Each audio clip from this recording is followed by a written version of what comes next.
Okay, welcome, folks, to our presentation tonight. It's a live recording of our Beyond Boston show. And Beyond Boston is a monthly news digest produced jointly by the Boston Institute for Nonprofit Journalism, Somerville Media Center, Malden Access TV, Cambridge Community Television, and Brookline Interactive Group, which we then syndicate to dozens of community television stations all over New England.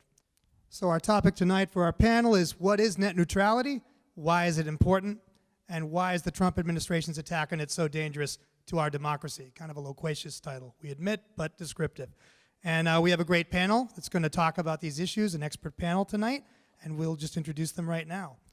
Starting with, on our left and on your right, Congressman Michael Capuano is serving his 10th term as a representative in Congress for Massachusetts' 7th District, which includes Chelsea, Everett, Randolph, Somerville, half of Cambridge and Milton, and approximately 75% of Boston. He's the senior Massachusetts member on the Transportation and Infrastructure Committee and the Financial Services Committee.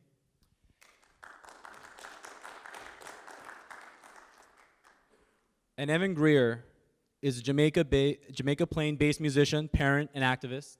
She's the deputy director for Fight for the Future, the hard-hitting digital rights organization behind the largest online protests in history, and writes regularly for The Guardian, Newsweek, NBC, and Time.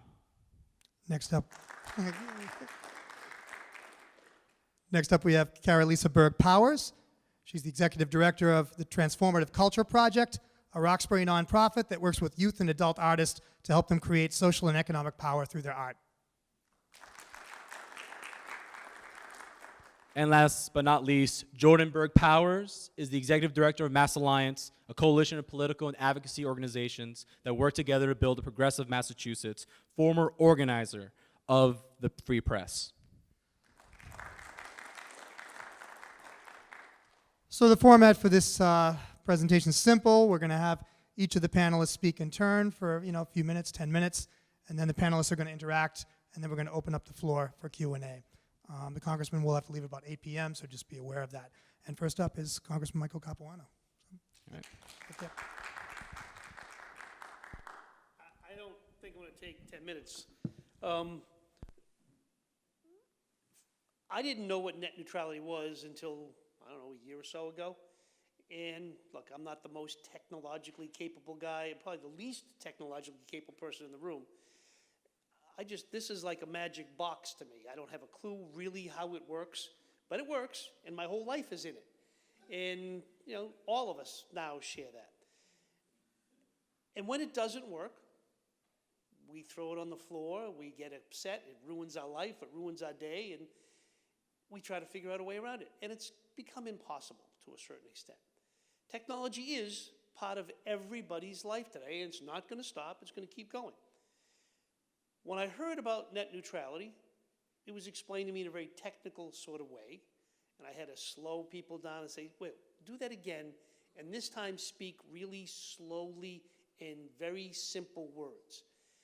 As it turns out, I did understand it. It really is simply, when I go onto a website, any website, it's whether the people that are providing that website can slow it down or not.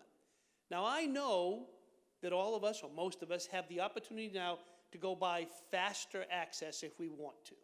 That's our choice. At home, most of us don't need it, at business, unless you do some kind of a heavy-duty technical stuff. In business, some businesses need it, and that's fine, that's normal. But it's the other end that this is all about. And why does that matter?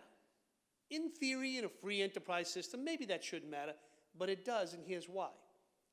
Because if I go onto a website and I want to buy a pair of shoes, or if I want to get the news, or whatever it is I want to do, I want to go to a website, and I want black shoes, loafers.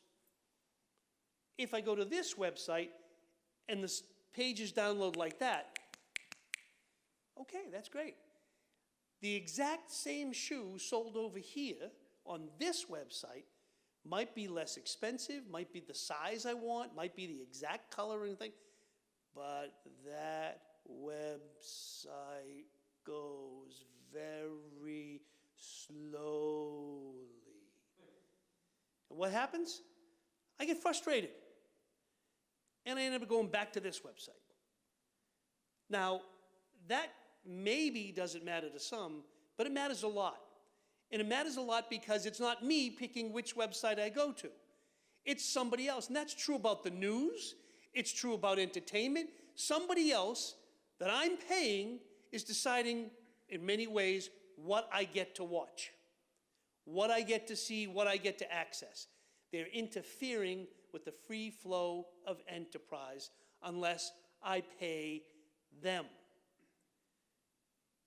And what that means, that's bad enough.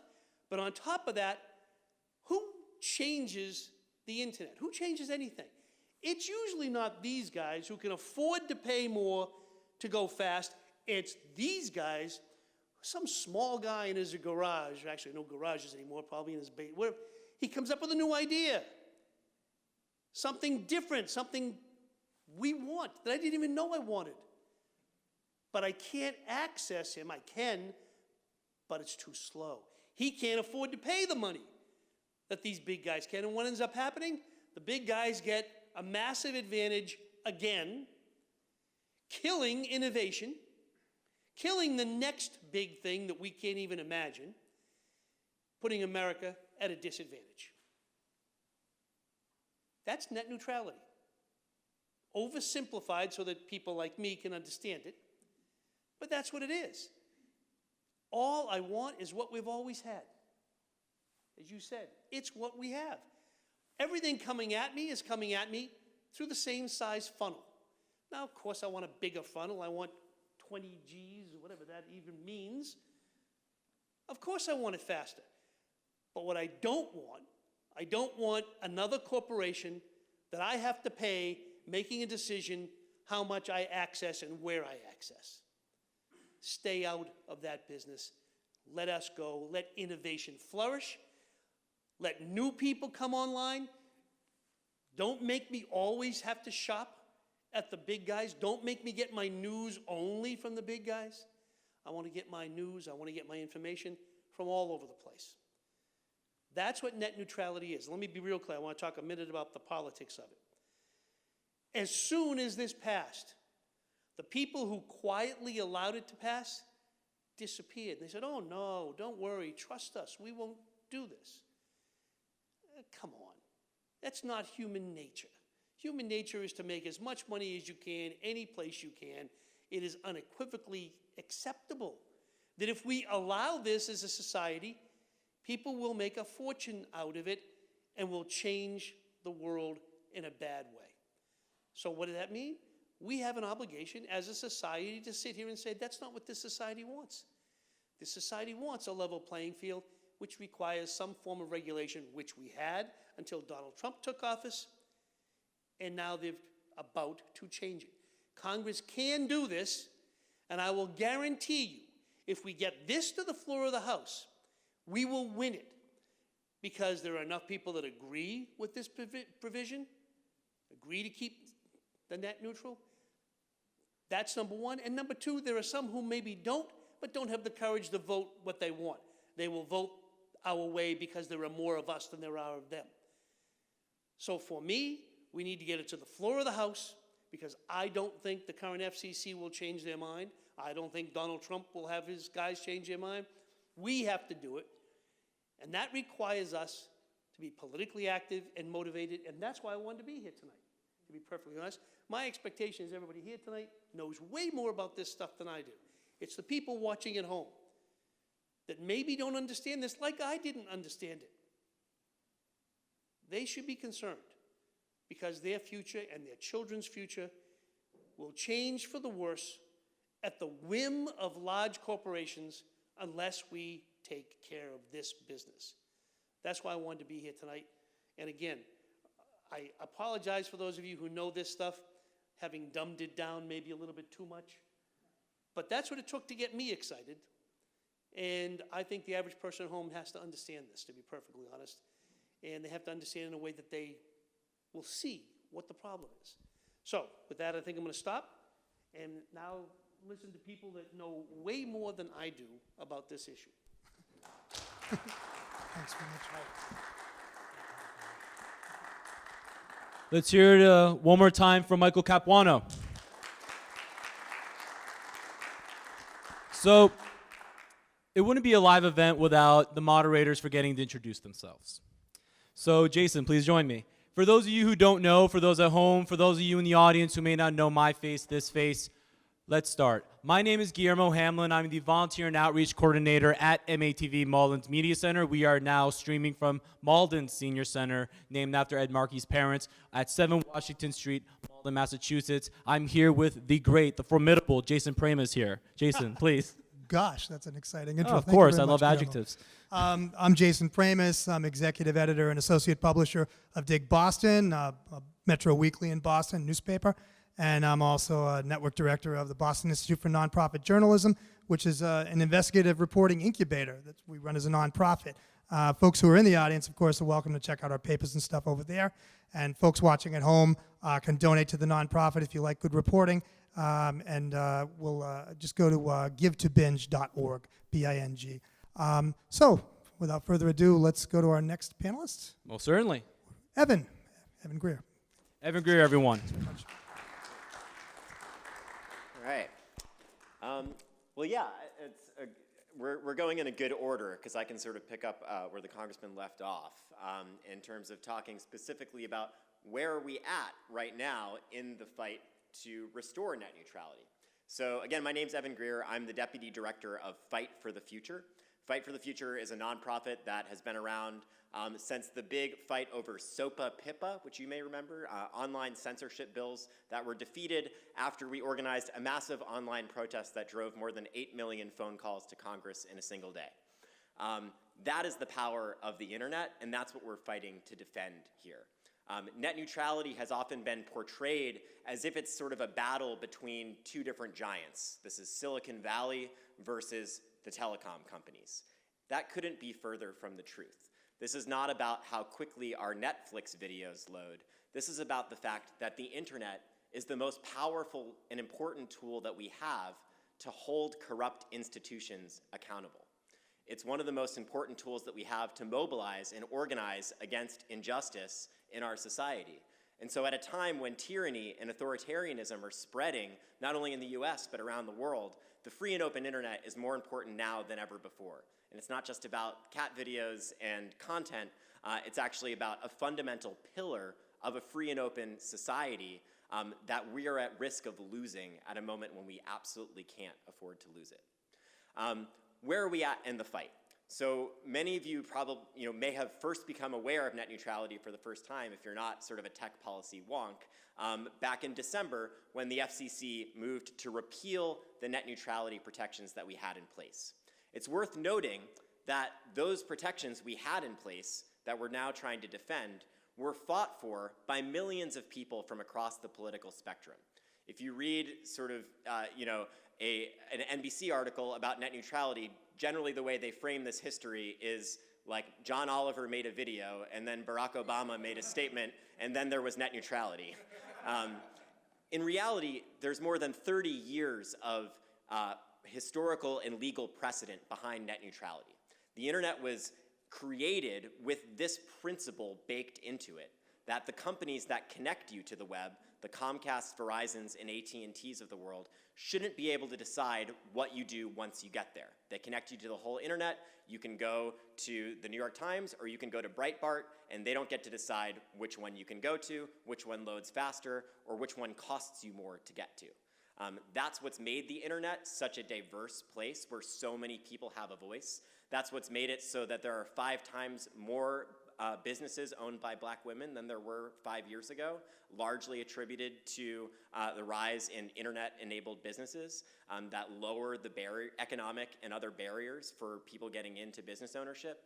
That's why the internet provides so much more music and entertainment and creativity and analysis than we had access to when most people could only learn about things through cable TV.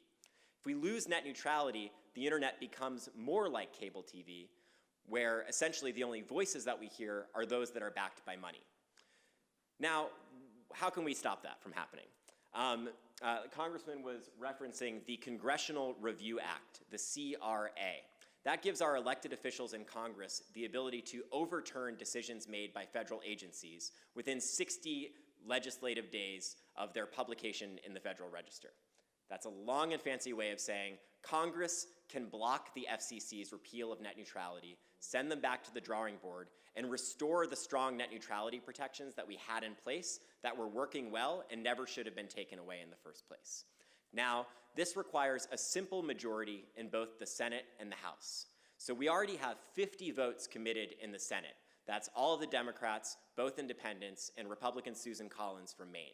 We need just one more vote to win that resolution in the Senate, which would be a huge moment where the entire internet would really be able to feel our power and see the momentum that we have.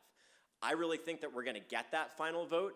There are a number of Republican lawmakers that have shown that they're considering being that final 51st vote. And it's important to recognize that outside of Washington, D.C., net neutrality is not a partisan issue. More than 83% of voters from across the political spectrum, including 3 out of 4 Republican voters, support net neutrality and oppose what the FCC did. Republicans don't want their cable company to decide where they can get their news any more than anyone else does. So this is not a partisan issue outside of DC, and that gives us an opportunity where we can actually get Congress to do something for once. We get that 51st vote in the Senate. We then take it to the House of Representatives, where we'll need 218 votes to force a vote on the House floor.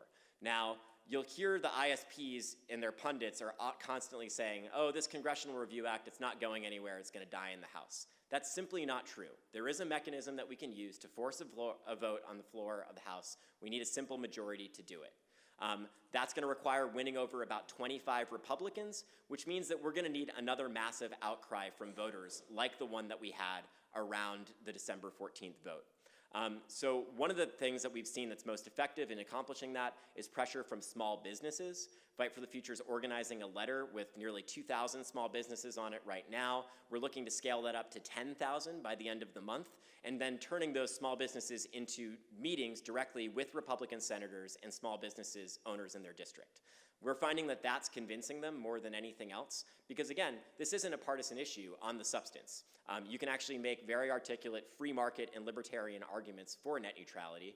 And Fight for the Future is a strictly nonpartisan organization. We have members of our 2 million person list that identify as conservatives, as libertarians, as Republicans, who care deeply about this issue because they understand the technology behind it. So this is really a moment where we need massive education, but we also need to turn the political consensus that we have now into real political power. So that means mobilizing people and turning this into an election issue in 2018. The CRA is a simple up or down vote on net neutrality, and every member of Congress needs to know that if they don't vote on the right side of it, they're going to be seen forever as having voted against the free and open internet, against freedom of expression in the digital age, and against our ability to have this tool to communicate with each other. So aside from the CRA, I'll quickly just go over 2 other prongs of this fight. One is in the courts. Many organizations and attorneys general from across the country are suing the FCC to restore the rules that they took away. We're very likely to win there as well, so that's another prong of this. And then there's a lot of activity happening at the state level. More than 35 states are considering or have introduced or passed legislation, state-level legislation, that puts checks on the ISPs. That's going to keep them tied up fighting that for years, giving us time to play out this fight in Congress and in the courts. So I'm happy to, I'll stick around, I think that's good for now, but just a quick update on where we're at. The short answer is that this is not over, net neutrality is not dead, and we have a very clear path to restoring it, and it's about getting Republican lawmakers to get off their butts and listen to their constituents, listen to their base on this issue and do the right thing.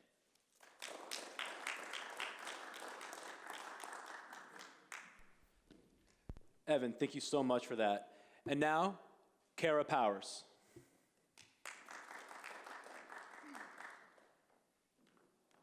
Okay, so I'm the executive director of an organization called the Transformative Culture Project, and we work with entrepreneurs, artists, young people, community members, teachers, educators to use arts and culture as a tool for social and economic empowerment. We have 4 programs, and I'm going to talk a little bit about all the different ways in our day-to-day lives that we need net neutrality and that it impacts our constituents, because I think it'll help people understand how it impacts all of our lives. So we have kind of 4 pillars of our programming: careers, community, classrooms, and commerce. The most clear way that I think that this impacts folks is, as Congressman Capuano said, on the end of the folks that are having to pay to play, right? So we have 100 entrepreneurs that have come through our 6-month accelerator program in the last 6 years. And there's no way that almost any of them would be able to bring their businesses to market without an open internet. Anything from having your own website, being able to go to givetobinge.org and actually give to support independent journalism, to having Etsy stores that have increased Black women business owners. I have certainly done a lot of holiday shopping on some of these lists. And for our business owners that are coming from communities of color, that are coming from working class communities, and are starting without the kind of resources to have a $1 million website and the additional bandwidth to load it, having those tools available is really critical to leveling the economic playing field. And that's on the end of actually bringing your businesses to consumers. On the consumer end, it's funny that we talk about now the idea that, oh, well, you know, sometimes we pay for faster speeds. So we pay for faster speeds at our office because we also produce content and have to upload it. But when I first entered the fight for net neutrality 10 years ago, that was one of the boogeyman things we told people was going to happen, and now we just accept that it's true. So I want to be really clear that a lot of the time, I think when we hear things like what Evan said about cable, the internet being more like cable is now, that feels impossible, really, right? How could it be like cable? But it already is so much more like cable than it was just 10 years ago. And so the slow, slippery slope from open access to really just only being able to be consumers of the internet has already started, and if we don't fight for the open internet, there's going to be so many more ramifications than we really foresee. So for our entrepreneurs, that's really clear. We also have a career training program for young people that are high school aged, and in so many different ways between that and our classroom programs, as consumers of the internet, the young people that we are serving really need to be able to, as consumers access the internet, to be on the same playing field as folks that are in the suburban communities, right? And that's in doing their homework, in applying for colleges, in creating content and being able to share their stories and their message with the world. And for us, the videos that our young people produce about the communities that they live in, but also for clients that they're able to build economic power from, wouldn't be possible without net neutrality. And then our Assemble programs, which bring together folks from all over Boston into institutions that traditionally don't serve our communities, we wouldn't be able to build that kind of critical mass without the tools of social media and online presence that we have to be able to really get the word out and be able to share events like this one and others in our community to really bring people together. And so it really takes what has in a lot of our communities become, outside of the internet, very siloed. There are, living in urban communities in the United States right now, there's so many ways that our actions are policed, that the young people that I work with sitting on their porch are told to move along and go inside. If they can't talk to each other and organize online to be taking back public spaces, then they literally are siloed in their homes and really isolated and unable to actually build really any kind of social power. So if you, like Congressman Capuano said, you have this magic box in your pocket, think about the 2,500 times today that the internet impacted your lives, and think about the way that not just whether it gets slowed down or sped up, but whether you have to pay this much to access the email package, and this much to access the online shopping package, and this much to access the homework package, and how that impacts you and how that impacts people that have even less access than you do. And really think about how much you're willing to fight to make sure that doesn't happen.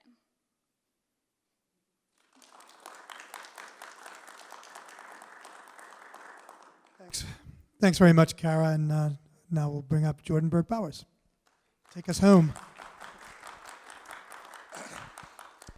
Hi, my name's Jordan Burke-Bowers. I'm the executive director of Mass Alliance, which works on progressive issues in Massachusetts, or actually supporting progressives in Massachusetts. Before that, I was an organizer for Free Press, which also ran SaveTheInternet.com, which is one of the partners on this fight.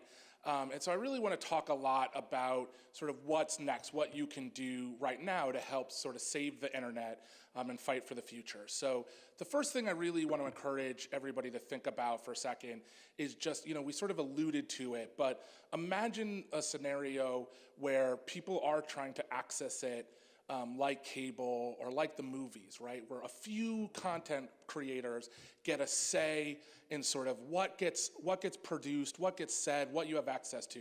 How many of you are really happy with the availability of the creation of TV? Imagine if art got put to a Comcast executive about whether or not they like it. That's sort of the future that we not only are likely to face, but are definitely going to face if we don't put up these protections, if we don't think about it. Think about how little access women have to these places, how few access people of color have to being sort of seen in those creators, right? We have to fight just to have our humanity recognized by these corporations. And then imagine that humanity that we see day in and day out taken away on the internet. That's the future we're sort of facing. So I think a lot about that and sort of the real need to take action. So for those of us who aren't in states with Republican legislators, what do we do? Sort of what are some of the things that we can do to fight and take advantage? So the first thing I would say, and this doesn't get said enough in these sorts of spaces, is you really need to support the Fight for the Futures, right? Like I'm a donor of Fight for the Future. I believe that the work that they're doing to sort of be an advocate in those places is critical. So your time and your money on those things is important. The Save the Internet and Free Press, they also do this work. Make sure to join. Clicking is the first step, but it's an important step, right? Get involved, get to know those things. And the next thing is don't just focus on the federal. So there's stuff going on in your state places. Montana passed a law that sort of limited the ability of ISPs to take away net neutrality. Oregon passed a law that allowed the government to say that they wouldn't do business with ISPs that are violating net neutrality. California is thinking about passing a law. The irony of this situation is the best thing that could happen is for states to create a patchwork. So unlike we're other places where we're trying to stop a patchwork of things from happening, we want inconsistent laws across state lines because that would be a nightmare for Comcast and Verizon and would force them to scrap their plans of creating this sort of tiered, inaccessible internet that will cost you more money out of your pocket at slower speeds than we're already getting. And so I think that when you think about sort of how to fight this, the work that you can do, call your legislator in Massachusetts. So for the Boston folks, there is legislation in Massachusetts to actually limit the ability of ISPs to curb net neutrality. It's a little bit different than some of the other places, which is great. That will create the sort of tension that we want. So there is a bill that's filed. You can make a phone call to your legislator. And what's great is they will be like many legislators. Many people say, well, what's net neutrality? And you'll get a chance, unlike sort of hot button issues where they already have well thought out opinions about it, you'll be educating them. You'll be bringing them on board. You'll be pushing them to a place that they didn't know was an issue, right? So this is a real opportunity to make big strides in a place that isn't being talked about, right? There's no lobbyists from Verizon worried about this bill yet because they don't know to worry about it yet, right? So the work that you can do to educate early on right now with your legislators is key. The more that we can provide a groundswell up, the more cover that Congressman Capuano and other people who are in Congress will get, right? If Massachusetts is passing legislation, it makes it easier to go to Washington and say, I'm not going to overrule my local people. You need to help us fix it. Right, so the work that we do across, not just in Massachusetts, in every state to create sort of ground up, that creates the fertile groundwork for passing it. And the good thing is it really isn't a Democrat versus Republican issue. I can tell you when I did organizing for Free Press and Save the Internet, I was on calls with Republicans from Omaha, with Republicans, with the NRA in Alabama, right? There were people who it didn't matter what your viewpoint was. You were worried about what some executive who is worried about, right? They're worried about the loudness of American democracy. They want to limit it and make it be just sort of sunshines, butterflies, and puppies, right? If Facebook would rule the world, they would sort of eliminate news, eliminate politics, and send you just pictures of babies. And that's the same thing Comcast wants, is what Verizon wants. They want to make the loudness of American democracy quiet, softer, and easier to be in a Disney movie. And so the more that we sort of come together with folks on this issue and think about ways that we talk about it that brings them in, the better it'll be. There's no reason that we can't get all 200 legislators in Massachusetts on board with this. It affects everybody evenly, and they should have an even amount of distrust of the sort of corporate executives who already give us the slowest speeds in any industrialized world with the less access. You know, there are places in Western Mass that have access that looks like dial-up 20 years ago, 30 years ago. And so we're getting no speed with little access that pays more than anywhere else. If you think that those people have your interests at heart, you would be mistaken, right? So it really doesn't matter. So I guess I just want to sum up and say, take action where you are, contact somebody where you are. No place is too small to start. Your city council can start asking about municipal broadband, right? Imagine if rather than paying Verizon, you paid people locally for that service. That can happen tomorrow. You can start with your city councils, you can start with your state reps, your state senators, and work your way up, and that's how we're ultimately, especially for those of us in the sort of Boston crowd and who are obviously on the end of these cameras and on the ends of this podcast, that's the places that we're ultimately gonna make the most change, and that is a place where we can really have big work to do. So thank you all for being here. Thanks very much, Jordan. So now we're going to have Guillermo hand a couple of mics to our panel, and we're going to sort of talk amongst ourselves here for a while, 15 minutes or so, and then we'll take some questions from the audience if folks have some. So I don't know if folks have questions for each other. I could toss out a question, whatever people want to do. I have a question for the congressman. Mostly because I think it'll be illuminating for our audience. But I'm sure as a member of Congress, you have lobbyists and representatives from the ISPs come in and talk to you. And I think it might be helpful for folks to hear, what are they saying? Like, what are they whispering in your ear and telling you about why you shouldn't go vote for the CRA? And what's kind of the yarn that they're spinning so that people don't get fooled by it. I won't be able to answer your question because they haven't come to talk to me. And they haven't come to talk to me because I was educated a while ago. And I've kind of been out on it. And look, I want to be real clear. I don't have any problem with people lobbying the way they feel, including corporations. They're perfectly entitled to do it.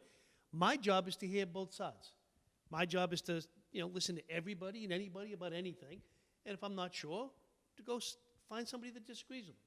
So and that's what I did on this. When it first came to me, I didn't just jump in and say, oh, that's great. I had to go make sure that what I heard was right and try to figure it out. So that's not the part. But I do want to talk about for 1 second.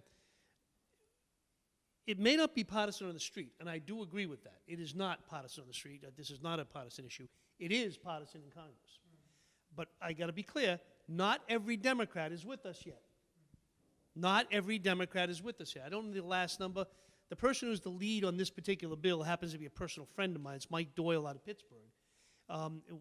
We actually are friends off the floor as well. We travel together, the whole thing. Our wives are friends.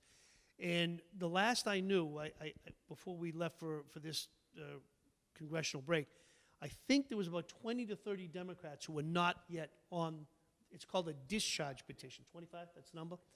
So I would ask people to focus on them first, to be perfectly honest.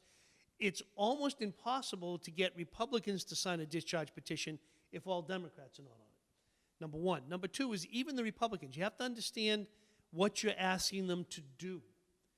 What you're asking them to do is one thing to go to the floor of the House and vote your conscience. That's actually easy. This, I'm sorry, it's inside baseball to some extent.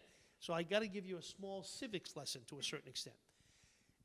In Congress, like pretty much any political body or any group, they're teams. And the teams in Congress are readily identifiable, Republican and Democrat. But within those teams, there are sub-teams and all that. Progressive Democrats versus more conservative Democrats, that kind of stuff. There's a lot of pressure in Congress to not just be a member of the team, but to be a good, loyal member of a particular team. And there's a reason for that. The reason is because nobody can get anything done by themselves. If you are seen and accepted as a lone wolf, you may get on TV and you may feel good about yourself and you may have constituents who say, yes, that's good, but you'll get nothing done. And that's the difference between a show horse and a workhorse. A show horse is happy to do that. In this particular case, I want to win. I don't want to feel good about this. I want to win. How do I win? I win by getting all the Democrats with us. I win by, once we do that, getting Republicans to find a way to go against the pressure they're getting from their team. And the only way to do that is getting people from their districts, not the people in Massachusetts going to Utah or wherever and telling them. And I love the people in Utah, but if they came to tell me to do something, I would respectfully thank them very much, but I think I'm going to listen to people in my district first. They do the same.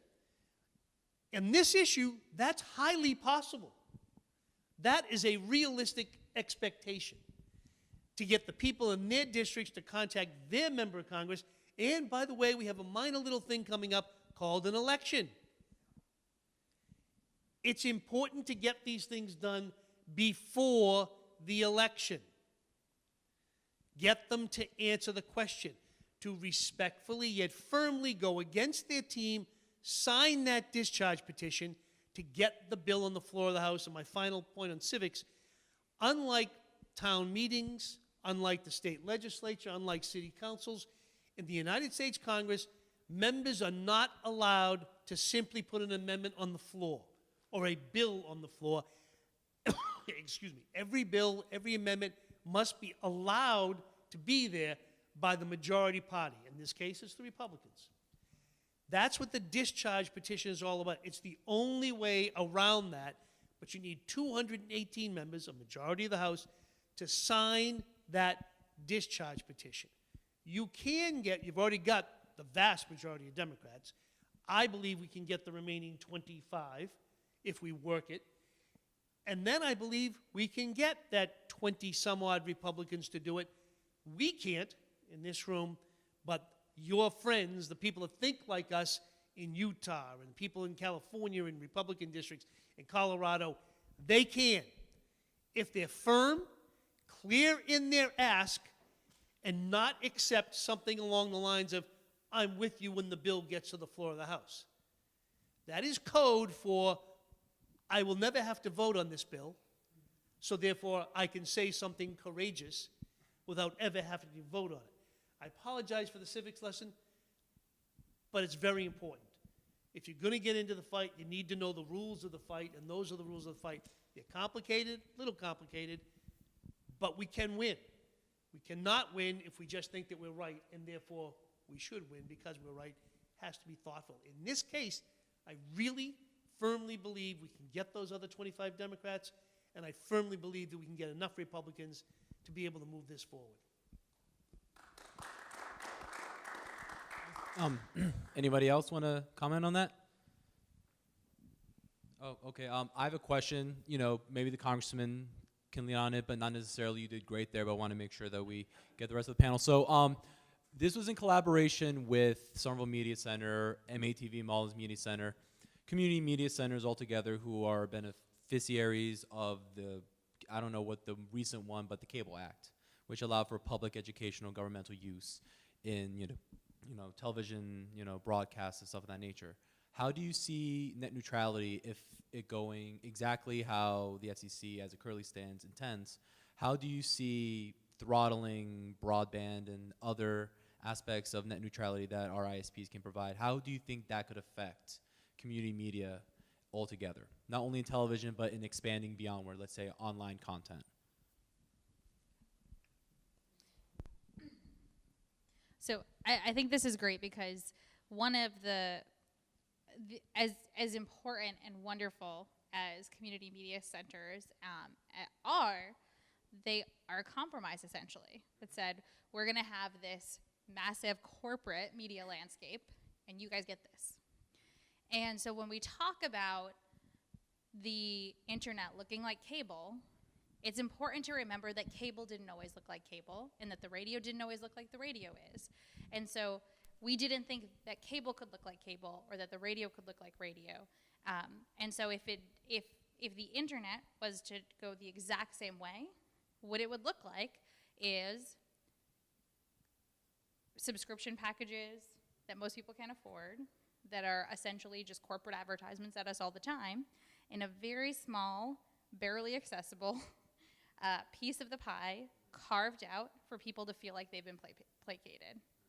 And so that, I think, we've seen what happens. I think that the work that public access does is so important, and is also a pathway that we can see has already happened, right? If you are living in a part of Boston where it's much easier to get, and affordability-wise, to get satellite cable, you can't even get BNN, right?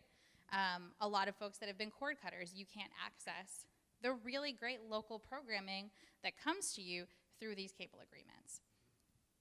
And so those same kind of barriers would be in place in this tiny niche of the internet that most people wouldn't even know to access. Whereas if you turn on your phone immediately, it would be like, here's the 5 corporate things that they want you to look at. And I don't think that's a doomsday scenario. I think that that's the most likely outcome.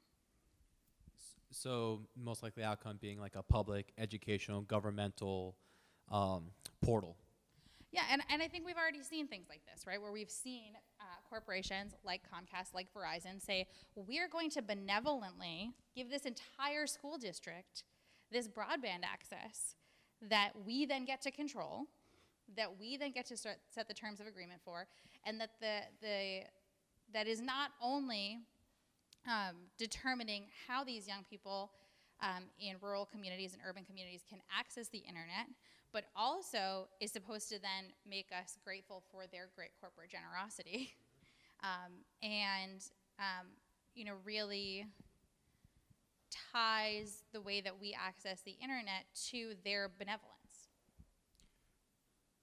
So, I run a newspaper, in an investigative reporting group with my colleague Chris Ferrone, and a bunch of other people. And, we do have occasion to be, shall we say, critical of some of the major players on the other side of this fight, the internet service providers, Verizon, Comcast, AT&T, from time to time. What happens to us? We have a website, we have a social media presence. We're going to be putting out this critical stuff. Can these ISPs do anything to us with net neutrality gone that they couldn't do before? Yeah, I can answer that. So, yeah. I mean, the first thing to note is the net neutrality rules that we have in place right now prevent not only the type of paid prioritization scams that we've mostly been talking about in terms of charging you more to access certain websites or incentivizing you to go to certain websites by slowing down other ones or making certain ones free while other ones cost money. That's a big part of what we're talking about here. The rules that we have in place now also prevent internet service providers like Verizon and Comcast from outright blocking or censoring online content. Now, all of the big ISPs claim, no, we would never, ever do that. Absolutely, we would never do that. Here's the problem. They have done it. They've been caught doing it repeatedly. That's why we have the rules in place now, because they've been caught doing it, mostly for economic reasons rather than political ones. But there's absolutely nothing to stop them from doing so. You can very easily, there's lots of discussion happening right now about the responsibility of internet platforms like Facebook and Google. Should they be taking down content that's uploaded in support of ISIS, for example, is like one big debate that's happening, right? You can easily imagine that happening at the ISP level. Why wouldn't a group start campaigning for Comcast to block all websites that have information about guns, for example, in this particular climate? Regardless of how you feel about that specific issue, Internet service providers shouldn't be the ones making those decisions. Those should be legal decisions based in the First Amendment. And there's no reason that internet service providers should get to be the arbiters of what is and isn't okay to say on the internet. We pay them to connect us to the web.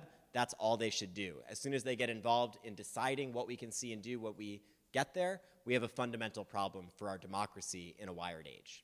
So how does that play back to you guys?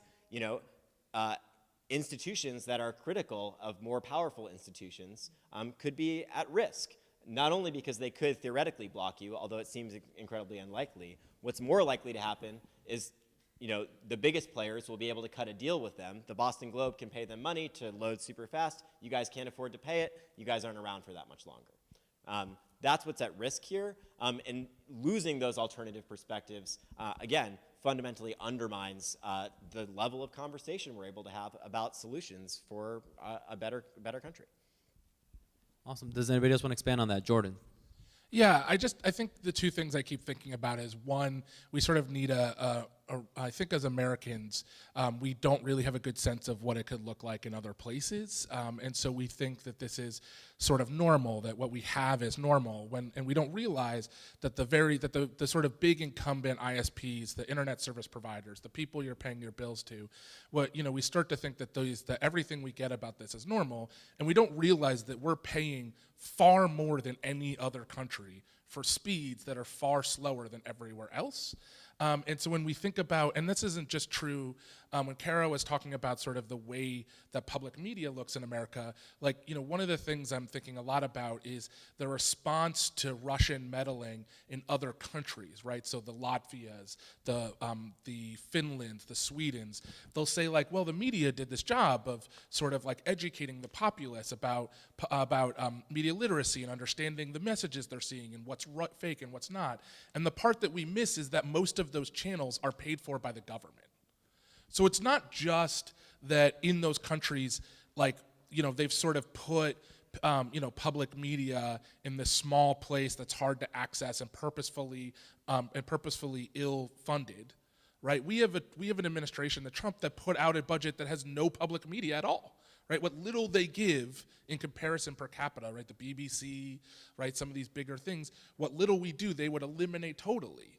And so we're in a landscape where our public media, our institutions that are in place to sort of fight, educate, and ultimately stop some of the authoritarian things are weakened when we put them in the hands of people whose only interest is making money. And on top of that, they're not actually good at what they do.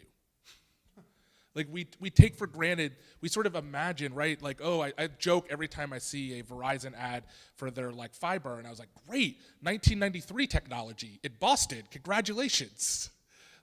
What we're talking about is so far behind the rest of the industrialized world and puts us at such a disadvantage.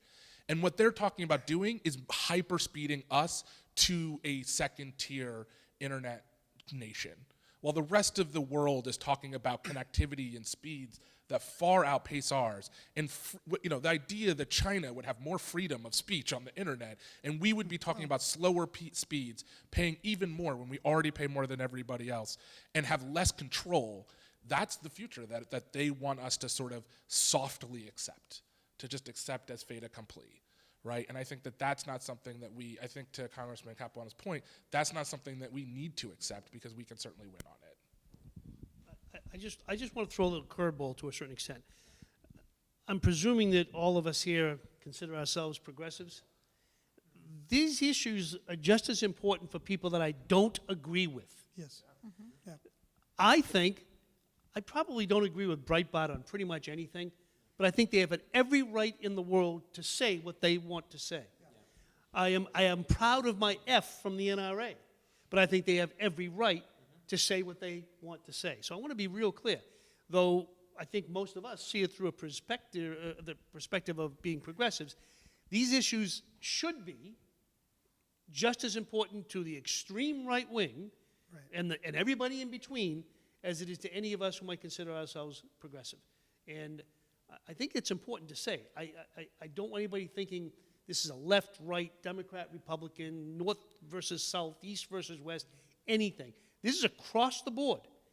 And you know, I'm happy to engage in a debate all day long with the NRA about anything, but I want that debate, and I don't want some corporation telling me I can't have it either because they don't like my view or they don't like their view. Well, so why do the panelists think that FCC Chairman, Ajit Pai, drove to the post on this? I mean, basically, the position that he's taken, that's now being challenged in Congress and also the courts, which we didn't talk much about, is that the FCC's, abdicating its regulatory, responsibility to regulate a core thing, telecommunications. Well, one of the primary reason it was established in the Telecommunications Act of 1934, I believe. So why would he do that? Like, where is this coming from? If it's not quite, obviously the congressman's right. I mean, there are plenty of Republicans, some Democrats that at least are going along with this for the moment, but it wasn't like, there wasn't a big surge coming from, Republican circles for this particular position. And it's very strange, which is why this is in the courts, for a government agency, a federal agency, to say, we don't have a job to do anymore. We're going to give it to the FTC, which is what they're talking about, the Federal Trade Commission. Why? Any thoughts on that? I'll be quick because I know we're running out of time. But I mean, it's hard to imagine a more classic and just like in-your-face case of corruption. Pai is a former Verizon lawyer. It's worth noting that Obama's pick for FCC chairman was also a former ISP lobbyist. So there's a revolving door between the industry and the FCC. That's a problem. That needs to change. That said, this is basically a case of a government handout to a very small group of corporations. It essentially amounts to a tax on the entire economy to benefit a few of the most hated corporations in America. So this is really, this isn't about, there was no grassroots push from the right for Ajit Pai to do this. This was very much a pretty much quid pro quo handout from him to people he used to work for and probably intends to work for again in the future and or is gaining political points with. And he's under tremendous pressure from the telecom lobby to do so. Another important thing, and you mentioned, this is breaking from 30 years of precedent. The ISP's rhetoric and Ajit Pai's rhetoric on this is, what we're doing is not a big deal. We're just returning to this quote unquote light touch approach that we had before 2015. That's a complete lie. Not only did the courts affirm that the rules that we put in place in 2015 were the legally sound rules that we needed to have in order for the FCC to enforce net neutrality, but Ajit Pai's order, essentially, as you said, completely pulls the FCC out of any form of oversight of these broadband companies at all. So this isn't just, sort of like, well, we'll go back to this sort of more chill way of doing this. This is saying, do whatever you want. We'll just trust you to do it. We're going to get out of your way. That's what the FCC is saying here, and they're doing it. It's basically a blatant handout from a federal agency to a very small group of very large and very politically powerful companies at the expense of small businesses, internet users, and the rest of us.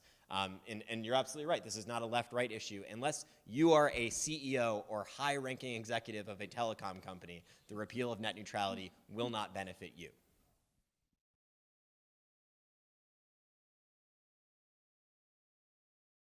In 2015, former President Obama instituted net neutrality rules to prevent internet service providers, such as Verizon and Comcast, from controlling online content and to preserve the people's right to freely communicate on the internet. In December 2017, the Federal Communications Commission voted to repeal these rules despite overwhelming bipartisan support. We spoke with Mary Alice Krim, the field director for Free Press. Free Press is an advocacy group fighting to preserve the open internet and strongly campaigns for net neutrality. The Free Press Action Fund has been fighting for this issue since 2006. Krim explains the importance of a free and open internet. The companies on the record in court say that if it wasn't for net neutrality protections that used to exist, they would be experimenting with charging us more to access the same content or applications that we use now without having to pay more. I think the repeal of net neutrality impacts communities of color and poor people the most. Massachusetts Attorney General Maura Healey is another strong advocate for net neutrality rules. As we go forward, we need to make sure that there is open and equal access, and that is why I will fight hard for it, work with all of you on it, and work with others in other states around this country. The FCC argues that the rules restrained broadband providers from experimenting with new business models and investing in new technologies. Jerry Keegan, speaking on behalf of the United States Wireless Communications Industry Association, insists that net neutrality rules have caused a decline in the mobile business's success. From 2014 to 2016, in the mobile industry itself, mobile providers invested $6 billion less in capital expenditures in the United States. However, the battle over net neutrality regulations continues. In Massachusetts, the Senate Special Committee on Net Neutrality and Consumer Protection was formed in response to the repeal of net neutrality's rules. A committee hearing took place at the Massachusetts State House on February 6th.